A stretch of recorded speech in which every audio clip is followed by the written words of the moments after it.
नमस्कार दोस्तों, आज हम इस वीडियो में जानेंगे छंद के प्रमुख अंग। छंद के प्रमुख अंग कितने होते हैं? ये मध्य प्रदेश की बोर्ड परीक्षाओं में, लोकल परीक्षाओं में व प्रतियोगिता परीक्षाओं में पूछे जाते हैं। तो छंद के प्रमुख अंग 8 होते हैं। हमने पिछले वीडियो में जाना था छंद कितने प्रकार के होते हैं व छंद की परिभाषा। तो कविता को अनुशासन से बांधने वाली इकाई को हम छंद कहते हैं। हिंदी में छंद 2 प्रकार के होते हैं, मावा छंद, मा से मात्रिक और वा से वर्णिक छंद। तो हम देखते हैं छंदों के अंग। तो छंद में पहला अंग होता है पाद या चरण पद। पाद या चरण पद। तो देखिए, कविता की छोटी इकाई को पद कहते हैं। कविता की सबसे छोटी इकाई को हम क्या कहते हैं दोस्तों? पद कहते हैं। इस पद में 4 भाग होते हैं। प्रत्येक भाग को पद या चरण कहते हैं। तो देखिए, आपने देखी होगी कविता इस प्रकार होती है ये। तो दोस्तों ये क्या है? पद है। ये क्या है? ये पद। ये प्रथम पद, ये द्वितीय पद, ये तृतीय पद, ये चतुर्थ पद और पूरा मिला के, चारों पद मिला के क्या होता है? पाद या फिर चरण। तो चरण के कितने भाग होते हैं? 4 भाग होते हैं। तो यही कविता की क्या होती है? सबसे छोटी इकाई होती है। आपने दोहा देखा होगा, चौपाई देखा होगा, तो इसी पद्धति में लिखे होते हैं। इस पद में 4 भाग होते हैं। प्रत्येक भाग को पद या चरण कहते हैं। दूसरा हम देखते हैं वर्ण। वर्ण मतलब होता है अक्षर। वर्ण वह छोटी से छोटी ध्वनि है जिसके खंड नहीं हो सकते हैं। वर्ण वह छोटी से छोटी ध्वनि है जिसके खंड नहीं हो सकते हैं। छंदों में दीर्घ तथा ह्रस्व सभी वर्णों का प्रयोग समान रूप से किया जाता है। यह तो आपको पता ही होगा, वर्ण 2 प्रकार के होते हैं, अर्थात स्वर 2 प्रकार के होते हैं, ह्रस्व व दीर्घ। तो छंदों में दीर्घ तथा ह्रस्व सभी वर्णों का प्रयोग समान रूप से किया जाता है। फिर देखते हैं तीसरा हम देखते हैं अंग मात्रा। किसी वर्ण के उच्चारण में जो समय लगता है उसे हम मात्रा कहते हैं। ह्रस्व स्वरों की मात्रा लघु होती है तथा दीर्घ स्वरों की मात्रा गुरु होती है। ये ध्यान रखना। आप मात्रा किसे कहते हैं दोस्तों? हम किसी वर्ण के उच्चारण में जो समय लगता है उसे मात्रा कहते हैं। ह्रस्व स्वर। ह्रस्व स्वर क्या होते हैं? जैसे छोटा आ, छोटी ई और छोटा उ, ये ह्रस्व होते हैं। और इनके अलावा जो तीनों के अलावा अन्य स्वर हैं वो क्या कहलाते हैं? दीर्घ। जैसे कि आ, ई, उ, ऋ, ए, ऐ, ओ, औ, अंग, अह। तो ये सब क्या हैं? दीर्घ स्वर। तो हमें ह्रस्व स्वर का उच्चारण करने में कम समय लगता है। जैसे आप बोलो ए और बोलो आ, तो आ का उच्चारण करने में हमें ज़्यादा समय लगता है, यानी बड़ा आ का उच्चारण करने में ज़्यादा समय लगता है और छोटा आ का उच्चारण करने में कम समय लगता है। तो जो ह्रस्व स्वर होते हैं कम समय वाले, उनमें लघु मात्रा लगती है और दीर्घ समय वाले स्वरों के लिए गुरु की मात्रा लगती है। जैसे कि राम। तो इसमें देखिए, रा को ज़्यादा देर तक खींचा हमने, राम, तो माँ की जल्दी खत्म हो गया। तो देखिए, रा के लिए गुरु की मात्रा और माँ के लिए लघु मात्रा का यहाँ पर प्रयोग हो रहा है। चौथा अंग है लघु और दीर्घ मात्रा। एक मात्रा वाला अक्षर लघु होता है। जो एक मात्रा वाला अक्षर होता है वो लघु होता है, जिसमें से छोटा आ की मात्रा लगी होती है। जैसे कि कमल, क, मैं, ले, कमल। तो स्वर विहीन व्यंजन में सिर्फ छोटा आ की मात्रा लगी हुई है, तो इसमें एक ही मात्रा का प्रयोग हो रहा है। क, मैं, ले, कमल। ये नहीं है कामाला, कामाल, ऐसा नहीं है, कमल है। तो देखिए, इसके लिए एक एक एक अर्थात 3 मात्राओं का प्रयोग हो रहा है। मतलब लघु की 3 मात्राएं प्रयोग में आ रही हैं। इसी प्रकार देखिए कलम। कलम में भी 3 मात्राएं लगेंगी। 2 मात्रा वाले वर्ण गुरु या दीर्घ कहलाते हैं। यानी कि जिनमें दीर्घ मात्राएं लगी होती हैं, जिन व्यंजनों में या फिर वर्णों में दीर्घ की मात्रा लगी होती है, जैसे आ, उ, ई, ए, आई, ओ, औ, इस प्रकार की मात्रा लगी होती हैं, वो दीर्घ कहलाते हैं। जैसे गीता, तो इसमें देखिए 2 2, यानी कि गुरु गुरु बराबर 4, इसमें 4 मात्रा है। दादी, दादा, सीता, इस प्रकार। अगला है 5वां बिंदु यति। तो देखिए दोस्तों, यहाँ पर मैंने 4 लाइन खींची थी, इसमें जो अल्प विराम का चिन्ह आता है ये यति कहलाता है, यानी कि कुछ देर हम रुकते हैं। देखिए, छंद को पढ़ते समय जहाँ रुका जाता है उसे यति कहते हैं। छंद को जब हम पढ़ते समय कहीं पर रुकते हैं वो से ही हम यति कहते हैं। जैसे कि बड़े हुए तो क्या हुआ, जैसे पेड़ खजूर। इस पंक्ति को आपने ध्यान से सुना, तो देखो हम कहीं रुके थे, कहाँ रुके थे, वापस सुनना। बड़े हुए तो क्या हुआ, जैसे पेड़ खजूर। तो कहाँ हुआ, कहाँ रुके थे हम, हुआ। आगे फिर सुनना, पंथी को छाया नहीं, फल लागे अति दूर। तो कहाँ रुके थे हम, नहीं पर।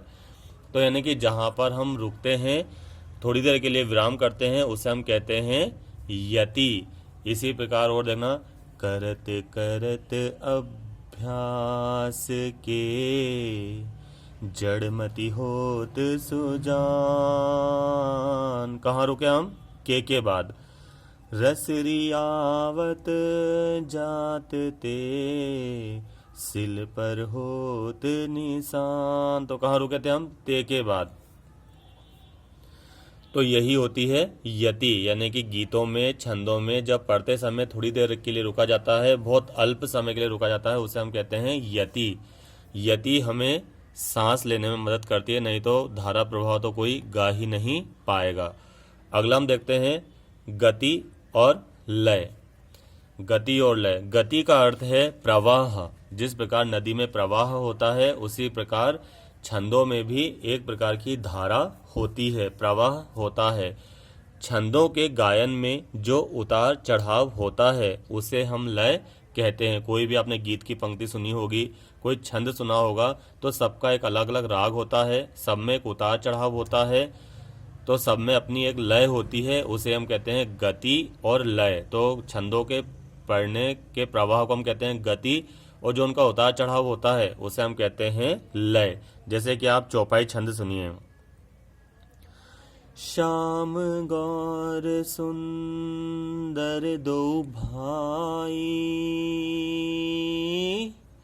शबरी परी चरण लपटाई, राम सिया राम जय जय राम।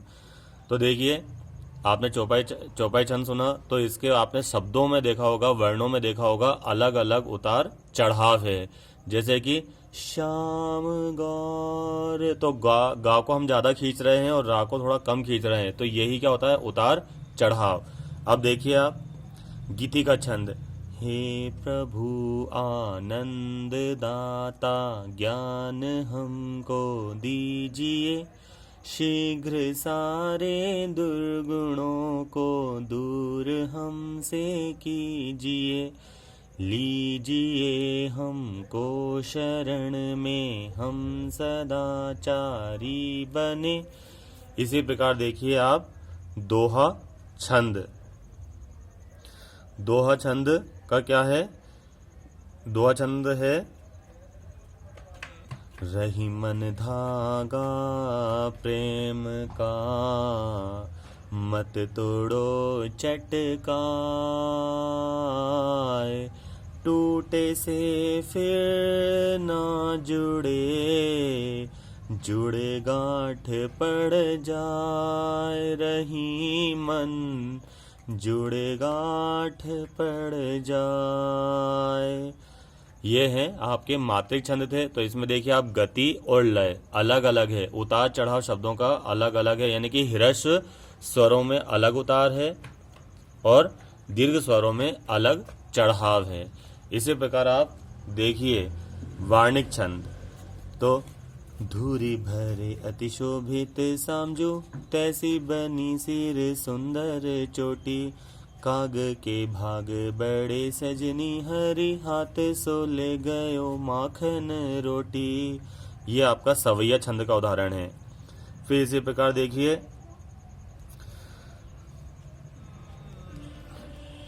देखिए आप 8वां बिंदु तुक। क्या है? तुक। छंदों के अंत में जो एक जैसे उच्चारण वाले शब्द आते हैं उन्हें हम कहते हैं तुक। यानी कि छंदों के अंत में जो एक जैसे उच्चारण वाले शब्द आते हैं उन्हें कहते हैं तुक। अगर आप गीतकार हो, अगर आप संगीतकार हो, अगर आप अच्छी अच्छी कविताएं लिखने का शौक है आपको, तो आपको तुकांत शब्दों का अवश्य ध्यान होना चाहिए। तो देखिए हम एक दोहा लेते हैं, बड़े हुए तो क्या हुआ जैसे पेड़ खजूर, तो क्या आया अंत में? जूर। पंथी को छाया नहीं फल लागे अति दूर। तो देखिए जूर और दूर ने आकर इनके राग को और अच्छा बढ़ा दिया है। इसी प्रकार देखिए करत करत अभ्यास के जड़मति होत सुजान। क्या आया अंत में? जान शब्द आया। क्या आया? जान। रसरी आवत जात है सिल पर होत निशान, तो आखिरी में क्या आया? सान। तो ऊपर था जान और नीचे था सान। तो ऐसे शब्द क्या करते हैं, गीतों में तार महता लाते हैं, छंदों में तार महता ला देते हैं और पंक्ति को आकर जमा देते हैं, तो उन्हें कहा जाता है तुकबंदी या फिर तुकांत शब्द। तुकांत शब्दों की अपनी एक अलग डिक्शनरी होती है दोस्तों, ये आपको सुनकर आश्चर्य होगा। 8वां बिंदु है संख्या, क्रम और गण। संख्या, क्रम और गण ये छंदों का 8वां अंग है। मात्राओं और वर्णों की संख्या और क्रम की सुविधा के लिए 3-3 वर्णों का एक एक गण मान लिया जाता है, उसे वार्णिक क्रम कहते हैं। यानी कि मात्राओं और वर्णों की संख्या और क्रम की सुविधा के लिए 3-3 वर्णों का एक एक गण मान लिया जाता है, उसे हम वार्णिक क्रम कहते हैं। गणों की संख्या 8 होती है। ये प्रतियोगिता परीक्षा में पूछा जाता है, गणों की संख्या किसे कहते हैं, और वर्णों के समूह को क्या कहते हैं? हम गण कहते हैं। वर्णों के समूह को हम गण कहते हैं और गणों की संख्या होती है 8। इन गणों को समझने के लिए हम सूत्र के माध्यम से समझ सकते हैं। इसका सूत्र है या माता राजभान सलगा। सूत्र क्या है? या माता राजभान सलगा। इस सूत्र को हम अगले वीडियो में समझेंगे। तो आप ध्यान रखना, छंद के प्रमुख अंग कितने होते हैं? 8 होते हैं। छंदों की संख्या कितनी होती है? 8 होती है। मतलब गणों की संख्या कितनी होती है? 8 होती है। और वर्णों का समूह कितना होता है? 3 वर्णों के समूह को हम गण कहते हैं। 3 वर्णों के समूह को हम गण कहते हैं। छंदों में कितने चरण होते हैं? 4 चरण होते हैं। छंद में कितने चरण होते हैं? 4 चरण। प्रथम, द्वितीय, तृतीय, चतुर्थ। प्रथम तथा तृतीय चरण को क्या कहते हैं हम? विषम चरण। क्या कहते हैं? विषम चरण। द्वितीय व चतुर्थ चरण को हम क्या कहते हैं? सम चरण। यानी कि ये इधर वाले जो होते हैं प्रथम तथा तृतीय, यानी कि प्रथम पहला और तीन, ये दोनों की संख्या है विषम, तो ये विषम चरण होते हैं।